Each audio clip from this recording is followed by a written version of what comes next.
कृष्णाय वासुदेवाय हरये परमात्मने प्रणतक्लेशनाशाय गोविन्दाय नमो नमः। धर्मक्षेत्रे कुरुक्षेत्रे समवेतायुयुत्सवः मामका पाण्डवाश्चैव कुर्वत संजय।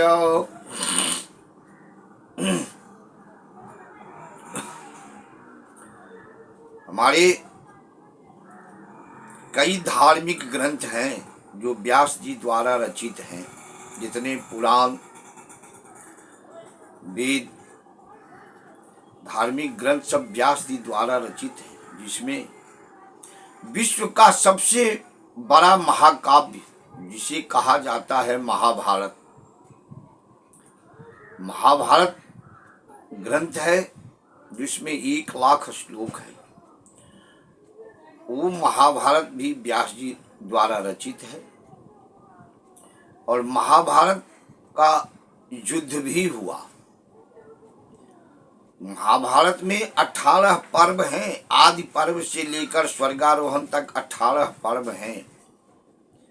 18 पर्व में के मध्य में भीष्म पर्व है, जिससे गीता नाम की एक उपदेश पुस्तिका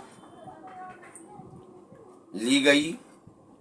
वो गीता का उपदेश भगवान कृष्ण ने अर्जुन को दिए। उस उपदेश से अर्जुन के साथ साथ संपूर्ण मानव संस्कृति को ये उपदेश शिक्षा के रूप में मिला, जिसको लोग समय समय पर कभी भी किसी आपत्ति विपत्ति में गीता के श्लोक को स्मरण करते हैं, उसके अनुरूप चलते हैं, तो समस्या का हल हो जाता है। उसी गीता में महाभारत का युद्ध शुरू हुआ। अब महाभारत का जब युद्ध शुरू हुआ तो आज हम लोग वीडियो कॉलिंग के जरिए किसी वैज्ञानिक उपकरण के जरिए एक जगह से दूसरी जगह देख लेते हैं, लेकिन उस समय में संजय को दिव्य दृष्टि थी। आंखों देखा हाल संजय अपनी दिव्य दृष्टि से धृतराष्ट्र को कहती थी। धृतराष्ट्र जन्म से अंधे थे और संपूर्ण गीता में 700 श्लोक है, 18 अध्याय है और एक ही धृतराष्ट्रवाच है जहां से गीता का प्रारंभ होता है। धृतराष्ट्रवाच वहीं से प्रारंभ होता है और धृतराष्ट्र महाभारत की स्थिति, महाभारत की युद्ध भूमि के विषय में संजय से पूछते हैं, जो कहते हैं धर्म क्षेत्रे कुरुक्षेत्रे समवेतायुत्सवः मामका पांडवाश्चैव किं कुर्वत संजय। कहती ही संजय, धर्म क्षेत्र कुरुक्षेत्र दोनों, जब वो धर्म क्षेत्र तब कुरुक्षेत्र, कुरुक्षेत्र का मतलब हो जाता है वो पुण्य भूमि है, जहाँ महाभारत के युद्ध का स्थान कृष्ण भगवान द्वारा तय किया गया। इसमें जो मारे जाएंगे योद्धा, सभी योद्धा तो अपने ही थे, आपस में ही हुआ था, भाइयों में ही साम्राज्य को लेकर विवाद छिड़ा था और जिसमें महाभारत की युद्ध हुआ और सब वीर गति को प्राप्त किए। ये युद्ध निर्णायक युद्ध हुआ, जिस युद्ध से हम शिक्षा लेते हैं। तो धर्म क्षेत्रे कुरुक्षेत्रे समवेतायुत्सवः, धर्म क्षेत्र जो कहे वो धर्म आई कहाँ से?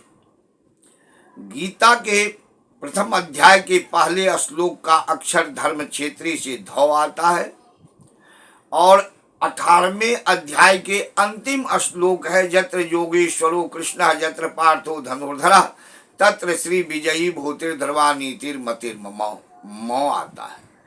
धौ और मौ से धम प्रत्याहार बन जाता है। धम प्रत्याहार से धर्म की उत्पत्ति होती है। अब वही धर्म है जिस धर्म में हमारी पूरी दुनिया, धर्म एक ही है, संप्रदाय अलग अलग है, सबके अपने अपने संप्रदाय, धर्म एक ही है। धर्म कहने से सभी धर्म उसमें समाहित हैं, सभी संप्रदाय समाहित हैं।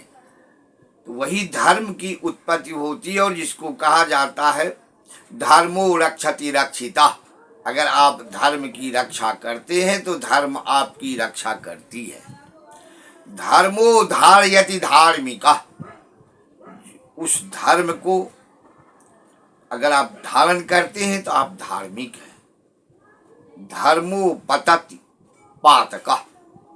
जो धर्म से पतित हो जाता है, विचलित हो जाता है, नीचे गिर जाता है, उसे पातकी कहा जाता है। वो पातकी हो गए, पतित हो गए। यही धर्म है। इस धर्म में, और ये धर्म युद्ध हुआ था, हुआ तो बहुत कुछ, कपट छल बल सब प्रयोग किया गया, दुर्नीत सुनीत सब प्रयोग किया गया, लेकिन भगवान कृष्ण थे पांडवों के साथ और कौरवों के साथ। भगवान कृष्ण की नारायणी सेना थी, करने कराने वाले योगेश्वर कृष्ण ही थे जो महाभारत का युद्ध कराए। उसी में कहते हैं जो धर्म युद्ध हुआ, और धर्म युद्ध हुआ और अपनों में ही हुआ, आज भी होता है, जो भी वर्तमान समय में हो भी रहा है। सब एक दूसरे के धर्म के विरुद्ध चलते हैं, जबकि धर्म एक ही है। सबसे बड़ा धर्म है मानव धर्म। जिस धर्म को लोग न पालन करके और अपने समुदाय विशेष की बहुसंख्या बल बलाबल के रूप में लोग करते हैं, और इसी चलते लड़ाई होती है और एक दूसरे के खून की प्यासे होते हैं और सबके सब वीरगति को प्राप्त होते हैं। आए इस धरती पर अपना अपना जो फर्ज था निभाए, कि भगवान का भगवान ही कहते हैं जो जिस कार्य के लिए इस धरती पर आया हो वही कार्य करके जाएगा। गोस्वामी जी भी कहते हैं मानस में कि नहीं चाहे करावई सोई। जो इन मनुष्य करता है वो ऊपर वाले करवाते हैं, ऐसी बुद्धि देते हैं, चाहे उसके कर्म के आधार पर हो चाहे जिसके आधार पर हो, ऐसी बुद्धि दे करके उसको कराते हैं। और कराने के बाद वो सारी लीला प्रभु की समाप्त हो जाती है, समाप्त कर देते हैं। यही महाभारत का युद्ध हुआ, और इस युद्ध में गीता का उपदेश भगवान कृष्ण अर्जुन को दिए थे। उस अर्जुन को, और अर्जुन नर था और कृष्ण नारायण थे।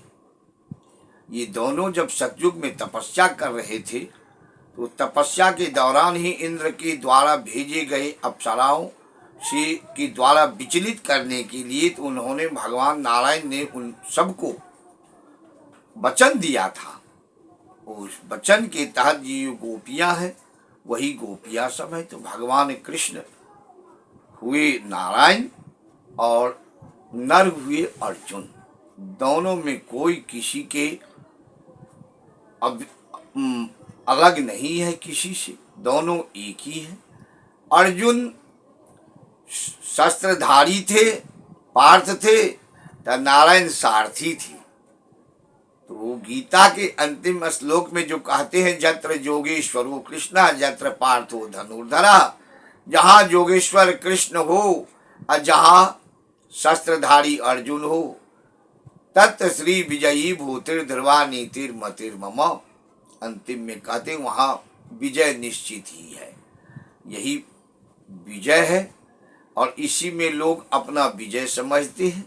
लेकिन हुआ था ये युद्ध भाइयों में ही, करने कराने वाले तो योगेश्वर कृष्ण ही थे, और युद्ध के सिवा कोई रास्ता ही नहीं बचा था। जो आज हमारी राजधानी है जिसे हम दिल्ली कहते हैं, यही इंद्रप्रस्थ था। पांडवों के समय में। आज भी जो हमारे यहाँ किसी तरह की बगावत, झगड़ा, विवाद होती है, वही झगड़े का नींव है, वो पांडवों के समय का इंद्रप्रस्थ है, जो हमारी आज दिल्ली के रूप में राजधानी है। प्रेम से बोलिए श्री योगेश्वर कृष्ण भगवान की जय।